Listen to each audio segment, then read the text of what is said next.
Boa noite, eu sou a Vivi Garbellini, sou membro do Grupo Midiato, esse é o Midiato Entrevista e hoje a gente vai falar com o professor Luiz Mauro Sammartino, que é professor na Casper Libero.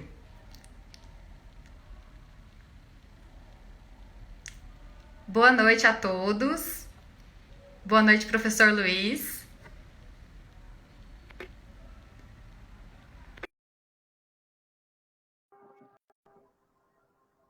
A gente está aguardando aqui o professor Luiz aparecer. Oi, Viviane, Boa noite, tudo bem? beleza? Tudo bem, e você? Tudo certo, tentando descobrir como é que é a melhor posição do telefone aqui. Agora vai, foi fantástico, maravilha. Estamos começando, então, nosso Midiato Entrevista com o professor Luiz Mauro Sammartino, que é professor da Faculdade Casper Libero. E a gente vai falar mais dos seus títulos e da sua experiência acadêmica em breve. E é isso, então, só um minutinho só para as pessoas entrarem e para alguém me dizer se está tudo certo, se está todo mundo vendo o Luiz, todo mundo me vendo. Ai, que bom. Bom, Maravilha. percalços da comunicação, não é mesmo? Sim, eu tive que mudar de lugar, mudar o celular, e aí ver se não tinha nada muito comprometedor aqui atrás, sei lá, tipo, desenho, fotos do Lucas me falando Dia dos Pais, ou alguma coisa Ai, que assim. lindo. Mas, Muito obrigada pela sim, sua paciência e por ter se adaptado aí, de verdade. imagina, eu que agradeço. Só tirar os desenhos daqui, O que desenho pode a... fazer parte também, não tem problema.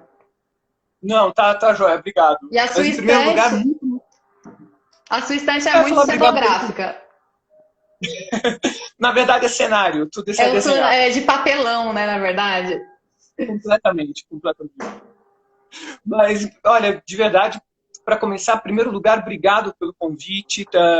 Realmente, desculpa esses percalços de internet, também estou aprendendo como é que faz isso. Mas não podia estar mais feliz de estar aqui participando, em particular, por se tratar de um evento do Midiato, que reúne uma série de pessoas muito queridas, entre elas, claro, você e a Rosana. Então, obrigado mesmo. Obrigada, eu. Nossa, falar com você é sempre algo maravilhoso. Eu estava vendo, hoje o Luiz Mauro fez também uma live na Universidade Federal do Rio Grande do Norte, né? Era Isso. sobre o novo normal e os atravessamentos na pesquisa, tal, super interessante. A gente pode até eventualmente indicar para quem perguntar, não sei, talvez pela DM, eu posso mandar o link, porque foi uma aula muito interessante sobre comunicação, sobre a questão do afeto na comunicação e sobre como a pesquisa não é só racional e não é só solitária, ela também é conjunta, solidária, então muito inspirador. É sempre muito inspirador ouvir você. E que bom que a gente vai conversar agora que deu certo a nossa configuração aqui. Sim. Então, para quem não me conhece, eu sou Viviane Garbellini, eu sou doutoranda na ECA e faço parte do Midiato desde o ano passado. E o professor Luiz Mauro, ele é muitas coisas e agora atualmente professor da Casper Libero. É assim, eu queria fazer um comentário inicial, que essa é a terceira live que a gente faz aqui no Instagram do Midiato. A primeira foi uma entrevista que a Juliana Doreto fez comigo, falando sobre a minha Uhum. trajetória acadêmica. E eu tinha me preparado para falar um pouco sobre os meus temas, os meus objetos, a metodologia, e eu estava pensando em como falar isso de uma forma que vai acessar mais pessoas, porque nem todo mundo é pesquisador, né? Então, eu estava preocupada com temas e coisas da pesquisa. Só que quando eu comecei a falar de pessoas. Então eu falei de você, eu falei do professor Cláudio, da professora Helena e da Dulcília, e claro, da Rosana também, que é minha atual orientadora, e eu vi o tanto que, sem pensar muito, eu fui sendo guiada para falar sobre as pessoas que fizeram parte da minha trajetória acadêmica. E eu acho que é muito especial você estar aqui agora, sabe? 2 semanas depois, a materialização do que eu estava falando, né? Que a pesquisa ela se faz, claro, dos livros, mas muito, desculpa, das pessoas. E aí, eu queria te pedir para você contar um pouco sobre a sua história, se você quiser focar mais nos temas, né? O que você estudou na graduação, no mestrado, no doutorado, pós. Você pode falar dos temas, dos objetos e tal, ou você pode também falar das pessoas que te impactaram, das pessoas que guiaram o seu trabalho de alguma maneira. E aí eu queria que fosse assim a sua apresentação. Ao invés de eu ler o que está aqui no seu Lattes, que eu abri aqui, eu acho que é mais interessante você contar a sua trajetória de uma forma mais narrativa e da maneira que você se sentir confortável, claro. Obrigado, Viviane. Assim, eu não sei se a vida de professoras e professores tem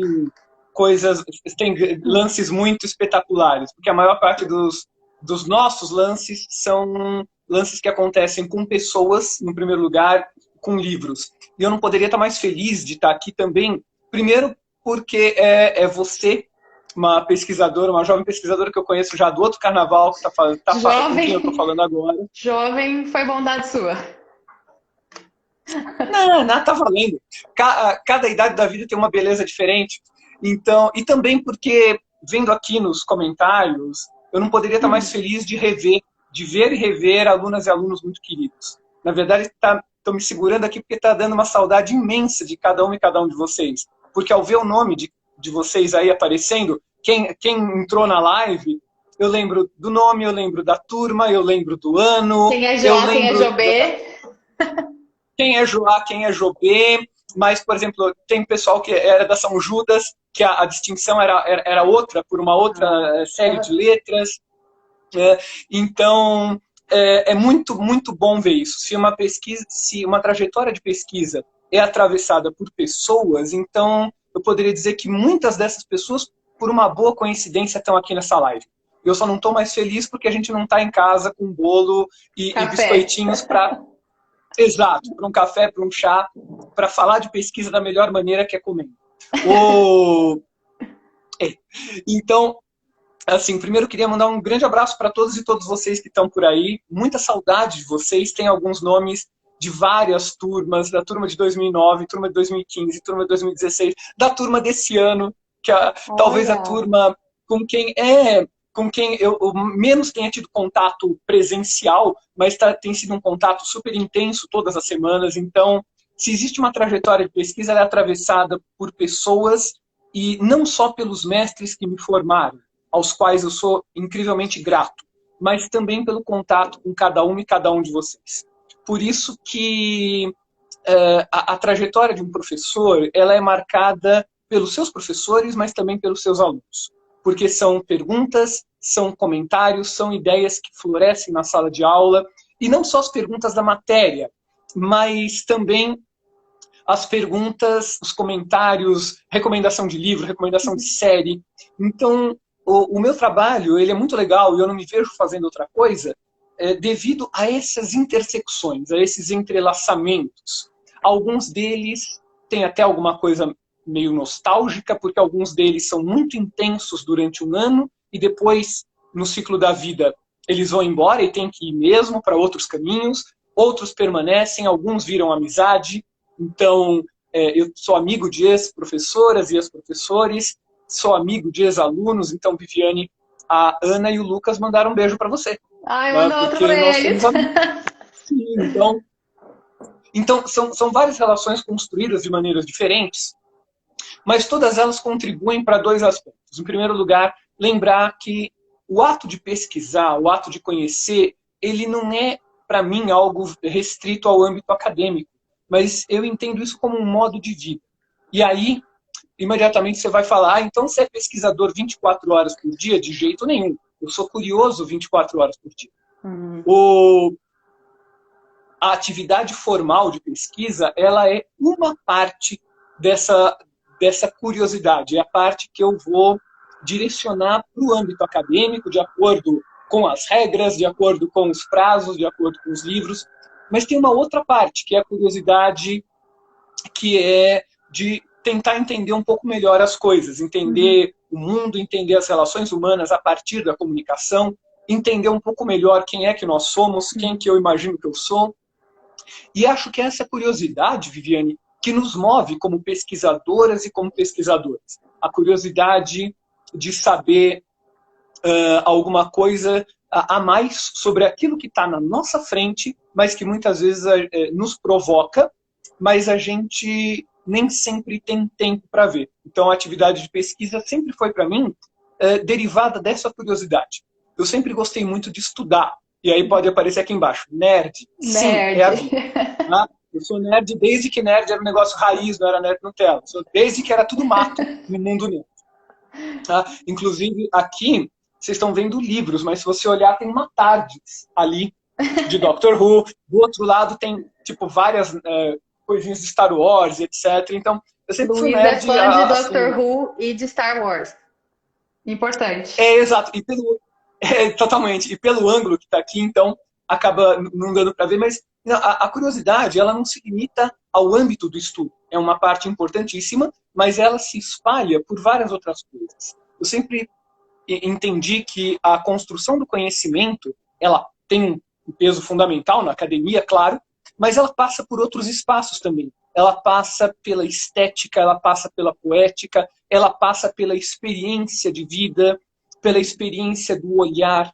Então, o ato de conhecer, para mim, é um ato estético. Estético no sentido, num duplo sentido. Primeiro que ele envolve uma beleza. Então, eu acho que o conhecimento envolve a beleza do saber e também a beleza do não saber. Porque a hora que a gente acredita que sabe tudo, dançamos, não tem mais, o mundo perde a graça. Geralmente isso se chama mundo dos adultos. Mas se a gente conseguir manter um pouco dessa curiosidade de perguntar o porquê das coisas, por que isso parece óbvio, mas talvez não seja, isso nos direciona para essa estética da pesquisa, a estética do conhecimento. De um lado, essa ideia de que o conhecimento ele é belo, ele tem a sua beleza na descoberta, assim como tem a beleza no erro, tem a beleza na falha, tem a beleza na descoberta. Mas estético também, porque envolve sensibilidade, envolve o contato. Estética no sentido da percepção, da sensibilidade que a gente tem com os nossos objetos de pesquisa, com as pessoas com quem a gente pesquisa, com os inúmeros encontros que acontecem no âmbito da pesquisa e do conhecimento. Então, acho que, se eu posso falar alguma coisa da minha trajetória, ela é marcada por esse encontro. Pelo encontro com objetos de pesquisa, mas, sobretudo, com o encontro com pessoas. Então, desde a graduação, como eu falei, eu sempre gostei de estudar. Eu entrei na faculdade, ironicamente, eu jamais imaginaria que eu seria professor. Ao contrário. No final do ensino médio... né? Então, no final do ensino médio na minha época chamava colegial, não, chamava segundo grau, não, chamava Universidade de Coimbra, não lembro, chamava alguma coisa assim.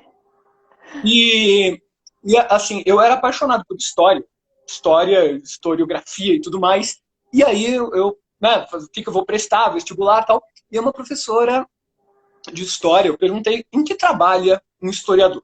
E ela falou, historiadores vão ser professor. Eu falei, oi? Mas nunca eu, professor, tá de jeito nenhum.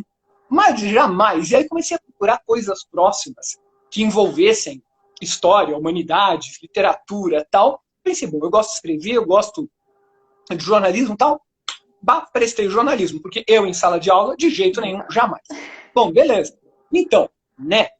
Aí, logo no primeiro ano, o meu inconsciente começou a me avisar que eu gostava muito de reportagem, eu sempre adorei ser repórter, por essa pegada de ir conhecer o que tinha lá do outro lado. Mas eu gostava também demais das aulas teóricas de teoria da comunicação. E aí começam os atravessamentos. Aulas de teoria da comunicação com o professor Laam Mendes de Barros, aula de sociologia com o professor Lirálcio, aulas de língua portuguesa com o professor Wellington, 2 professores, dos quais hoje eu tenho a honra de ser colegas lá na Casper, aulas de ética com o professor Clóvis de Barros, e várias outras aulas que eu gostava, aulas de português maravilhosas com a professora Nanami Sato, e outras aulas fantásticas que eu cometo até uma injustiça de não mencionar alguns outros colegas, mas essas aulas me mostravam uma outra coisa, eu gostava de estudar, então aquele gosto pelo estudo acompanhava o gosto pela reportagem. E, mais ou menos nessa época, lá no terceiro ano da faculdade, eu comecei a trabalhar nas duas áreas. Eu comecei a trabalhar como repórter e como freela fixo. Isso parece uma novidade, já existia, né? A ideia de ser freela fixo de alguma coisa. É mais ou menos quando você fica com a mesma pessoa durante vários meses, é tipo um freela fixo. E isso não tem nada a ver com o tema, desculpa. E também comecei a trabalhar num centro de pesquisa orientado pelo professor Clóvis de Barros. Pelo Clóvis, E comecei. E lá, nesse momento que ele me deu um toque. Ele falou, olha, você gosta muito de estudar, tem um negócio chamado área acadêmica. E aí ele falou, se você quiser, eu posso treinar você nas artes Jedi. E aí, então, ele era o Qui-Gon Jinn, eu era o Kenobi, jovem na época, né, do primeiro filme. E aí, então, eu comecei a me embrenhar junto com outros professores também, o professor Cláudio Arantes. Eu comecei a entrar para essa área acadêmica e gostei. E aí, comecei já, na própria graduação, a entender que, sim, o meu negócio era a sala de aula, era o estudo da comunicação, tanto quanto a prática da reportagem. Então, foram duas paixões que eu cultivei durante todo esse tempo. Quando terminei a graduação em comunicação, fui fazer o mestrado em ciências sociais. E aí tive a acolhida de uma pessoa incrível chamada Beatriz Muniz de Souza, minha orientadora no mestrado e no início do doutorado. Depois ela acabou se afastando por razões de saúde. E a Beatriz foi uma pessoa, assim, tanto quanto o Clóvis e depois outros colegas, decisiva na minha vida, pelo estilo de orientação dela. Então, primeiro que ela era fina. Vamos colocar, e fina com PHY. Fina com PHY, anotado. Fina com PHY. Então, desculpa, não quero falar nada, mas as orientações na casa dela eram acompanhadas de chá de maçã e biscoitos. Falou? Então tá, desculpa. Fica ideia para mim, orientadora aí, para quando acabar a quarentena, tá? Deixei aqui, tá? É isso aí, exatamente. Eu nunca consegui fazer igual, porque, desculpa, ela era PHína, não tem como concorrer. Mas então, e outra coisa, só que ela era super firme. Então, uma suavidade incrível, ela não deixava passar um erro. E eu achava isso fascinante, porque eu nunca tinha tido essa experiência de alguém ser muito séria e, ao mesmo tempo, muito suave. Uhum. O Clóvis era super sério, mas a relação era outra. Não havia essa correção do mestrado, era um outro tipo de trabalho. Mas então, com a Beatriz, a seriedade era acompanhada de uma outra pegada na correção e numa generosidade incrível. Então, com ela eu aprendi, com o Clóvis, com outros colegas, eu aprendi que a acolhida é fundamental para a pesquisa. Porque se você não souber que você tem um porto seguro para voltar, quando você vai para o campo, você fica perdida, você fica perdido, você não sabe o que vai acontecer. Então, essa acolhida eu sempre tive. E eles me incentivaram muito, inclusive numa outra coisa, no respeito ao próprio caminho. A Beatriz me orientava muito, mas ela respeitava as escolhas que eu fazia, orientava quando a escolha era particularmente ruim, ela falava, olha, isso aí não vai dar certo, por isso, isso, isso. Mas nunca foi num sentido impositivo, de falar, não faz porque eu não quero. Não. Inclusive, depois ela se afastou, mas nós continuamos mantendo contato, ela foi fundamental, até na minha vida pessoal, me ajudando em coisas aparentemente simples. Mas, por exemplo, ela me indicou o lugar onde eu fui morar logo depois que eu casei com a Ana Carolina. Foi ela que achou um apartamento para nós. Resolve a vida, tem uma história, né? Foi. Ela foi muito importante. Inclusive, eu tive a honra e a ousadia de dedicar um livro a ela, porque ela foi muito importante. Para contar uma história fofinha, uma vez, já tinha terminado doutorado, tudo, e ela me ligou, falou, vem na minha casa, quero conversar com você. E existe uma regra de ouro. Sua orientadora ligou e falou para você ir na casa dela, você vai. Você vai, porque ela é incrível. E aí eu fui. Isso era 2007. 2007, eu ainda estava, não tinha ido para a experiência de pesquisador lá na Inglaterra, estava aqui no Brasil. Você e a Stephanie Hay ainda não tinham entrado na casa, porque vocês entraram em 2008, que eu conheci vocês em 2009. E aí, ela me ligou, então vem aqui. Eu falei, vou. Ela, mas venha de carro. Tá bom. Bem, não é um pedido muito comum, mas a regra, né? Sua orientadora pediu para você ir de carro, você vai. Se ela tivesse falado, venha com uma limusine com o Elvis tocando no teto, beleza, vamos. E eu faço cover do Elvis, sem o menor problema. Cheguei lá, chá, bonitinho e tal, e conversa, perguntou como é que estava a vida, tal, se eu estava gostando do apartamento onde eu estava morando, que foi ela que tinha indicado e tal.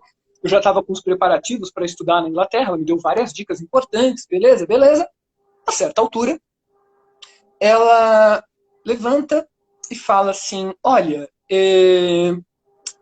vem aqui. E me mostrou a biblioteca dela. E falou assim, eu te falei para vir de carro, porque é o seguinte, eu não vou mais voltar para a sala de aula.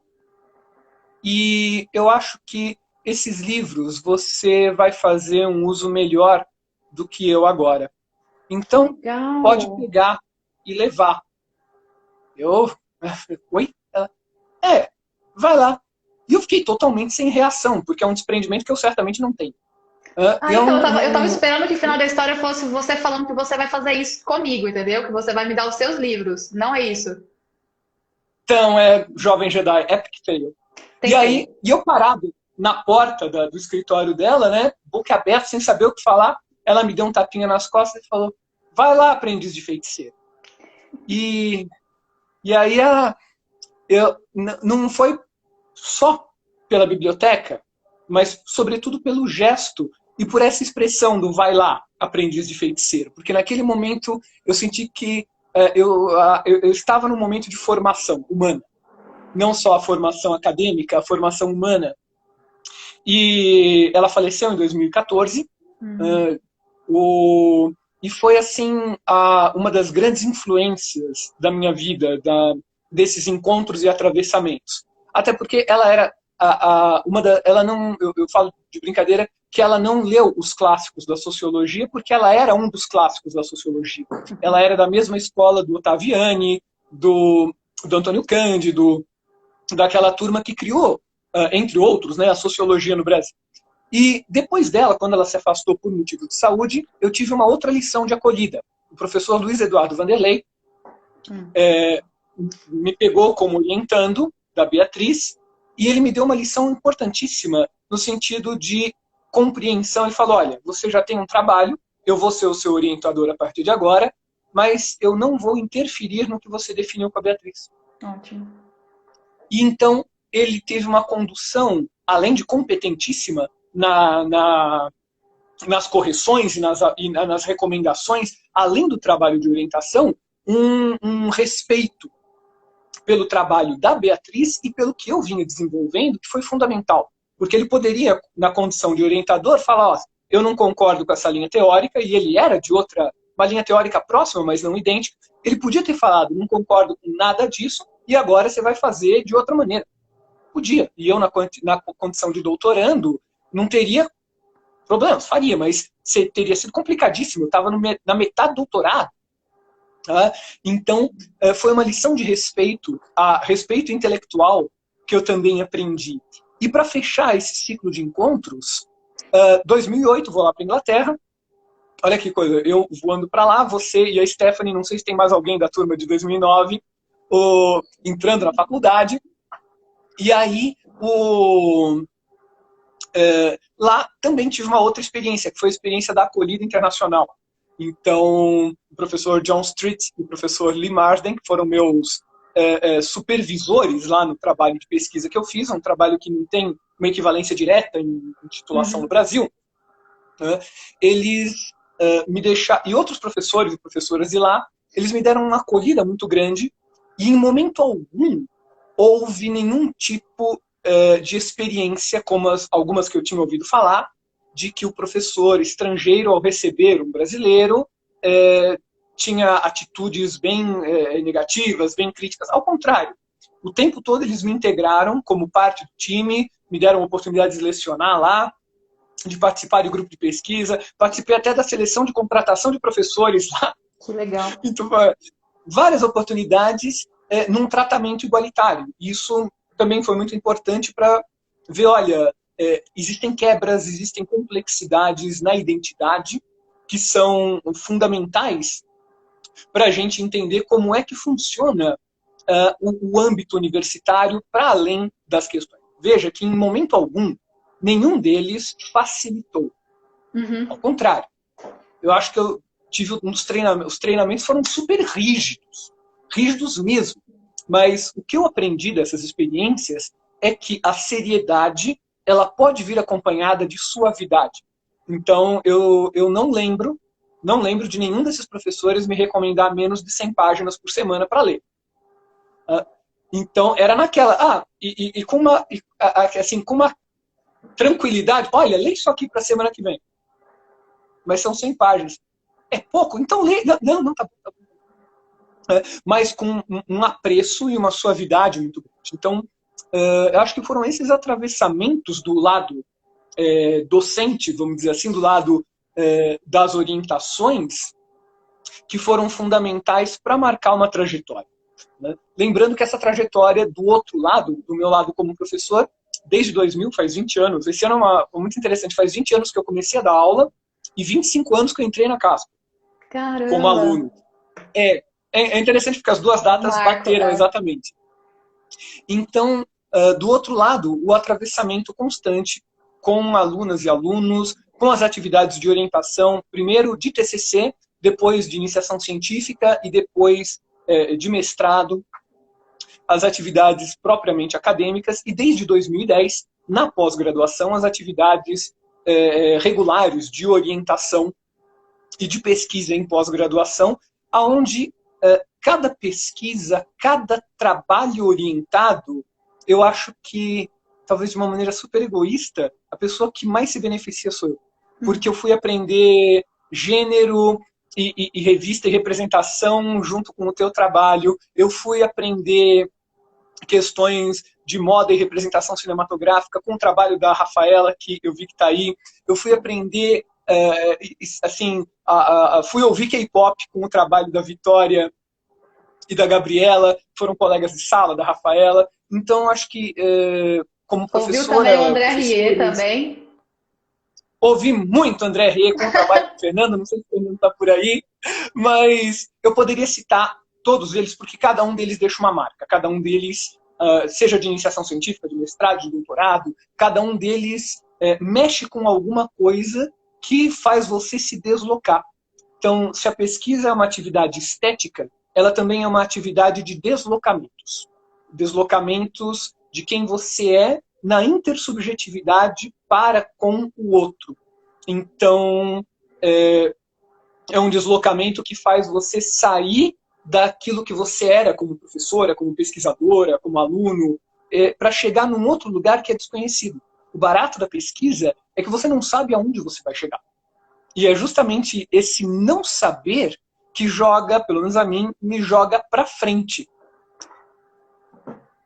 Sim. Eu tô falando muito. Não, eu queria. É sempre muito bom escutar você, eu ficaria escutando você por horas. Sobre esse não saber, eu queria pensar junto com você o seguinte. A gente brinca que a gente não sabe o que é comunicação, né? É algo de quem pesquisa teorias e tal, e eu queria explicar mais ou menos o contexto, porque eu não sei se está todo mundo nessa mesma página. A questão é que existem várias definições para comunicação, pensando aqui em comunicação social, né? E a gente tem os debates, e se precisa ser definido ou não e tal. São debates teóricos e epistemológicos, mas também são debates que têm a ver com instituições, porque quando vai se fazer, por exemplo, um programa de pós-graduação ou de graduação, enfim, essa parte institucional ela é importante, porque a gente precisa definir para fazer acontecer um curso e coisas parecidas.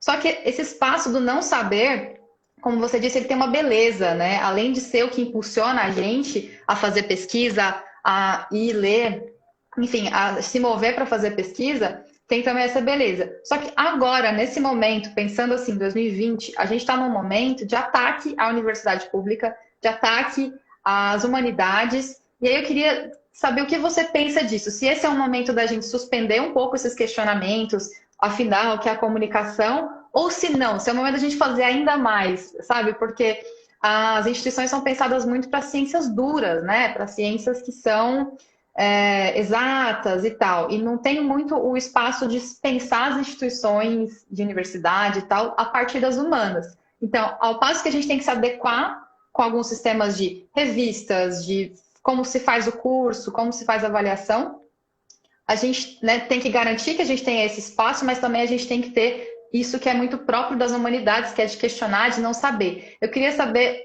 como está seu pensamento hoje em relação a isso. Olha, Viane, 2 pontos, muito legal a tua consideração. Colocaria 2 pontos principais. Em primeiro lugar, historicamente, na história universidade, as humanas quase sempre tiveram problemas. Então não é de hoje. Tá? Em geral, isso não é de hoje, não é no Brasil, é tipo um problema geralzão. Faltou dinheiro? Vamos cortar. Primeira coisa que você corta, arte. Em seguida, humanas. O resto você não corta. Eu lembro que na crise de 2008, por exemplo, vejam, um debate lá da Inglaterra, em 2008, na crise de 2008, os primeiros cursos que a universidade cortou por falta de verba foram os de arte. E veja, eu estou falando de universidades estrangeiras. Então, as humanas sempre estiveram com esse problema, sempre conviveram com o problema de ter que ressaltar a própria importância o tempo todo. De falar, olha, nós existimos, nós temos uma razão de ser, nós temos um lugar. E por isso, acho que a gente só consegue fazer isso fazendo bem aquilo que a gente sabe fazer. Então, vamos perguntar o que é comunicação? Então, vamos perguntar com todas as nossas forças. Vamos para a sala de aula digital, para a sala de aula online. Vamos tentar fazer o melhor que a gente puder na medida das nossas forças. Então, é claro, tem problemas? É claro que tem problemas. Mas o olhar para o problema, ele não pode, a meu ver, ser um olhar que desanima. Então, eu quero, apesar da pandemia, apesar de tudo, eu espero toda quarta-feira de manhã entrar no JOA e no JB, no segundo A e no segundo B, toda quinta-noite entrar no segundo D e no segundo C, para fazer o melhor, na medida dos meus limites, o melhor que eu puder. Na hora de fazer pesquisa, fazer esse melhor, não num sentido de ignorar o que está acontecendo, ao contrário, num sentido de desafiar. É uma coisa que Nietzsche, agora momento nerd, no sentido que Nietzsche falava do amor ao destino. O amor àquilo que está acontecendo. O amor fati. Então, é isso que tem para hoje? É isso que vai acontecer? Então, vamos embora. Então, é isso que eu vou pegar para fazer. Justamente porque, senão, a pressão do contexto, ela é destruidora em muitos aspectos. E você acha... Pode falar. E você acha que dentro desse fazer o que a gente faz bem nas humanidades, também faz parte isso, esse questionamento, a gente se permitir não saber, a gente se permitir alargar as definições de comunicação e não procurar o limite, né, do que é a pesquisa em comunicação, como se a gente tivesse que pesquisar correndo para dizer o que é esse campo e mostrar que a gente é uma ciência, sim. Você entende o que eu estou falando? Não sei se está ficando claro para também quem está aqui. A gente posso explicar melhor, porque essa é uma conversa que eu tenho com o Luiz há muitos anos, disso, né? Da gente ser uma ciência humana, mas ao mesmo tempo a gente não tem os mesmos procedimentos que as ciências que são naturais, por exemplo. E não é uma questão de melhor ou pior, é uma questão de como que a gente pensa e como que a gente se pensa enquanto pesquisadores, né? Concordo com você no sentido de que sim, é o momento disso. Agora vai aparecer Alarme Nerd, tipo versão celestial, a versão high. Por isso que uma das áreas que eu gosto de estudar é a teoria da ciência. Para a gente poder perguntar o porquê da pergunta. Ficou complicado, né? Sexta-noite fazer esse tipo de pergunta, mas enfim, como acho que ninguém vai sair para balada, então a gente pode fazer esse tipo de pergunta. Por exemplo, por que a gente tem que falar que a comunicação é uma ciência? Bom, porque tem algumas definições de ciência que são concorrentes. A gente às vezes pensa que existe uma única definição do que é ciência. Desde que eu comecei a falar da palavra epistemologia, o número de pessoas que caiu foram 26. Mas não existe uma única definição. Então, se a gente for pensar ciência no senso comum, do cientista com jaleco branco, a cientista pesquisadora lá, isso é uma definição de ciência importante, só que não é a única. Existem outras maneiras de produzir um conhecimento válido. E lembrando também que, às vezes, a gente das humanas, a gente tem, às vezes, eu faço nisso uma autocrítica, tá? Às vezes a gente tem aquela ideia de falar, nossa, nós precisamos encontrar o mesmo patamar. Não, o nosso patamar é epistemologicamente diferente, porque o nosso foco é diferente. Nós lidamos com seres humanos. No caso da comunicação, lidamos com a interação entre seres humanos. E essa interação muda loucamente. Outro dia eu recebi um meme no grupo de WhatsApp do pessoal da faculdade. Agora, os que estudaram, o pessoal que estudou comigo, a gente agora é moderno, nós temos o nosso grupo no WhatsApp. Para você ter uma ideia, quando a gente começou, nós mandávamos ainda epístolas escritas em pergaminho uns para os outros. Agora ainda tem um grupo de WhatsApp. E aí uma pessoa mandou uma foto de hoje de uma pessoa segurando um celular de máscara. E aí eu explica isso para alguém de 1995, quando a gente entrou na faculdade. Não dá. Porque em 95, máscara, celular, e pelo ângulo não dava para ver que era um celular. Então dá a impressão que a pessoa estava se olhando no espelho. Uhum. Então, por que estou falando desse meme? Primeiro, porque ele é legal. Segundo, porque se a gente for pensar as mudanças na comunicação em 25 anos, o nosso conceito de ciência, o conhecimento que a gente produz hoje, ele é diferente do conhecimento que a gente produzia lá. Então, a noção de ciência, eu diria assim, em termos mais em acadêmicos, o estatuto epistemológico das humanas é um estatuto diferente das exatas. E está tudo bem com isso. Os nossos objetos são diferentes. E como você explicaria o que é epistemologia, assim, tipo, em 10 segundos? Epistemologia é o estudo do próprio conhecimento. Por que alguns conhecimentos são válidos e outros não? Então, epistemologia fazendo receita. Por que algumas receitas são válidas e outras não? Por que algumas vão funcionar e algumas outras não vão funcionar? A epistemologia te ajuda a ver, só de bater o olho na receita, falar, isso aqui não vai funcionar, por quê? Não tem esse outro ingrediente, portanto, esse bolo nunca vai parar de pé. Maravilhoso. Obrigada. Um pouco mais difícil. Então, mas a pergunta é essa. Então, acho que nós das humanidades, e da comunicação em particular, nós temos que fazer perguntas porque nós fazemos, como toda ciência, nós fazemos perguntas. O nosso jeito de responder é outro. Então, eu tenho um marido de uma amiga minha, ele é físico. Então, o jeito como ele vai olhar para a realidade da física é diferente do jeito que nós vamos olhar para a realidade da comunicação. Mas existe um ponto comum, que é fazer perguntas. Para além desse ponto comum, cada um vai descobrir a resposta de uma maneira diferente.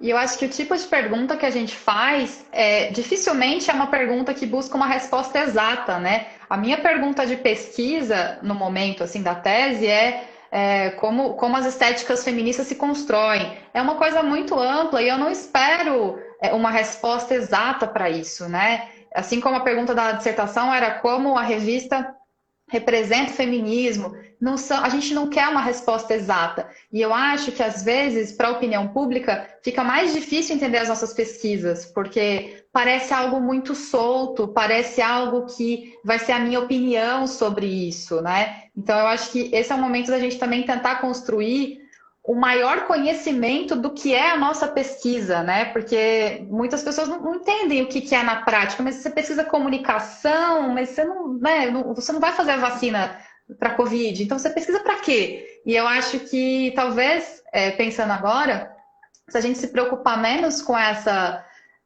tentativa, né, de se adequar ao que é das ciências exatas, físicas e tal, e a gente se preocupar mais com...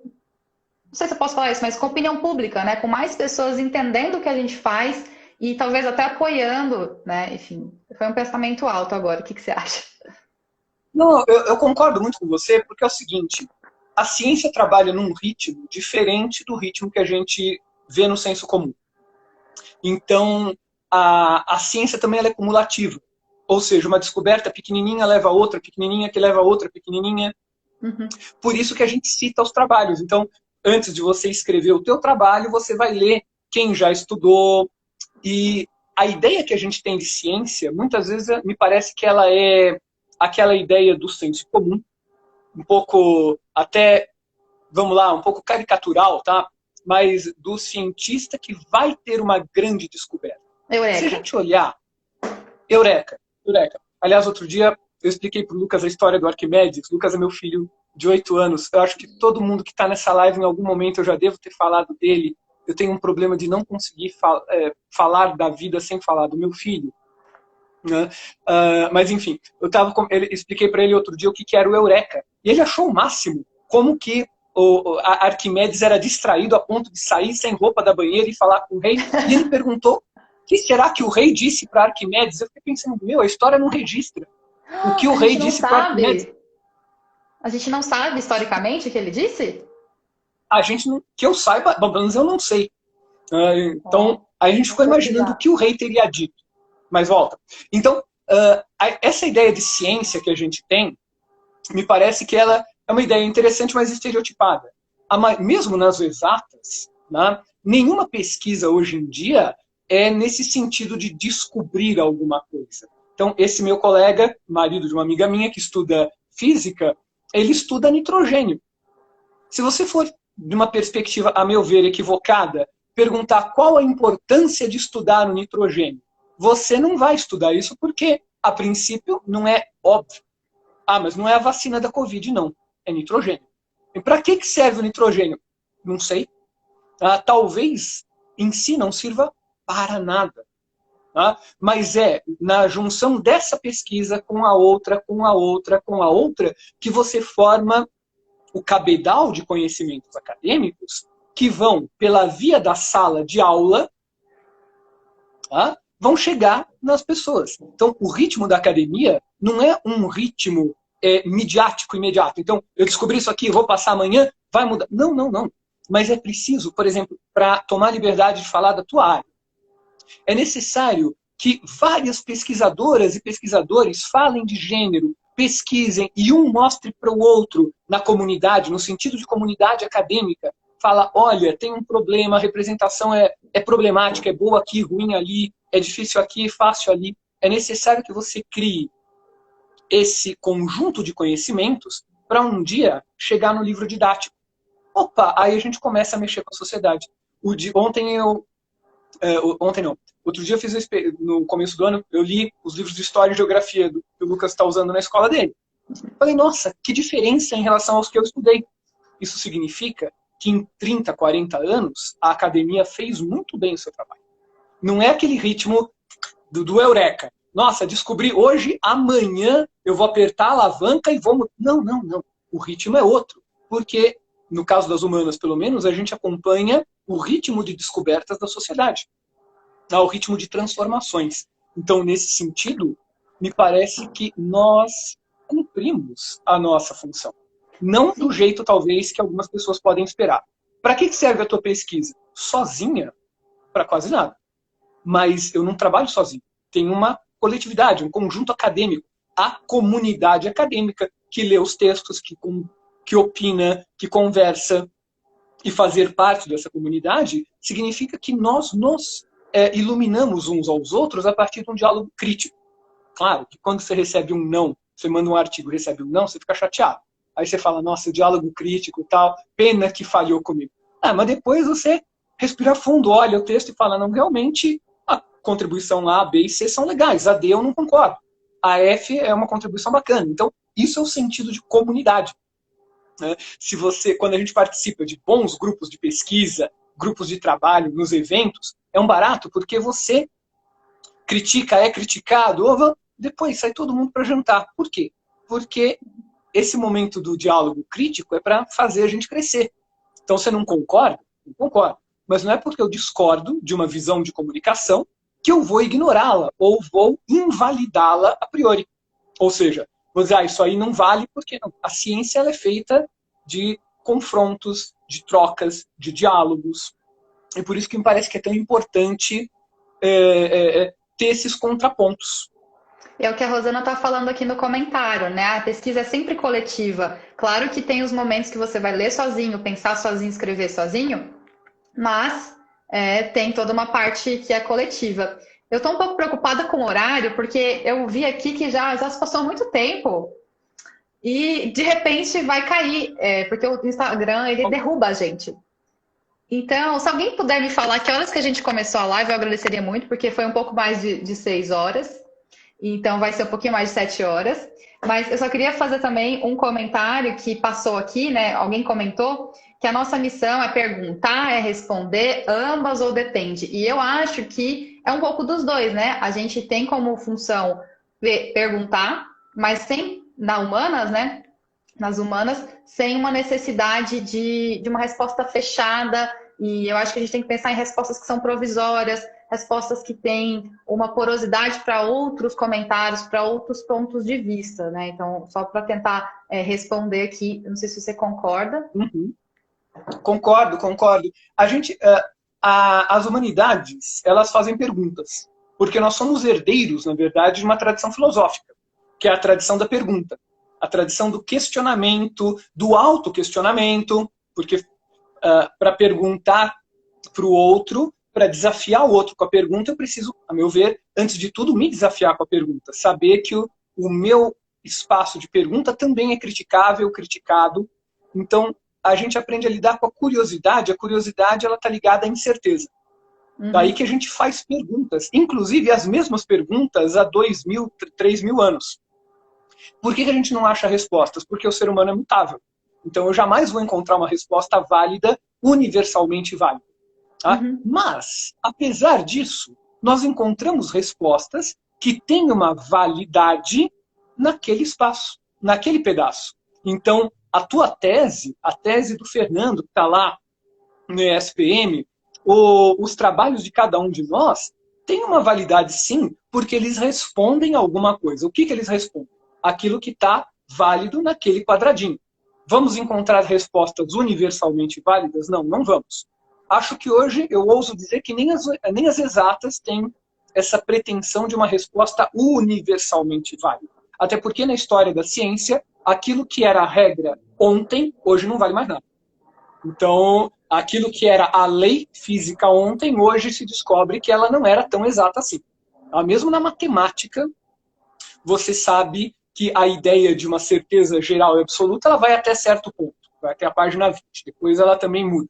Então, as nossas perguntas têm uma validade talvez mais ampla do que as nossas respostas, mas isso não significa dizer que as nossas respostas não tenham validade. Eu espero saber mais sobre a questão da representação feminina além da sua tese. E eu vou saber algo que é válido. Tá? Porque você é minha amiga? Não, porque tem a chancela de uma orientadora, vai ter a chancela de uma banca, tem um esforço aí de 4 anos, e, portanto, tem uma validade. Aí alguém pode falar, em outro país é a mesma coisa? Não sei. Tá aí uma ideia para um pós-doc em outro país. Mas agora não. A validade é pequena, mas ela não deixa de ser válida da mesma maneira. Então, acho que... E o nosso trabalho de fazer perguntas, aí que eu acho que ele é mais importante, porque são perguntas mais longas. Mas essas respostas continuam válidas. Luiz, eu tô preocupada com o horário, porque você acredita que passou quase 1 hora?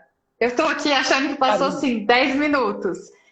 Eu não sei se a gente encerra essa ou se começa outra, porque acho que, enfim, ou você volta outro dia, a gente faz uma parte 2.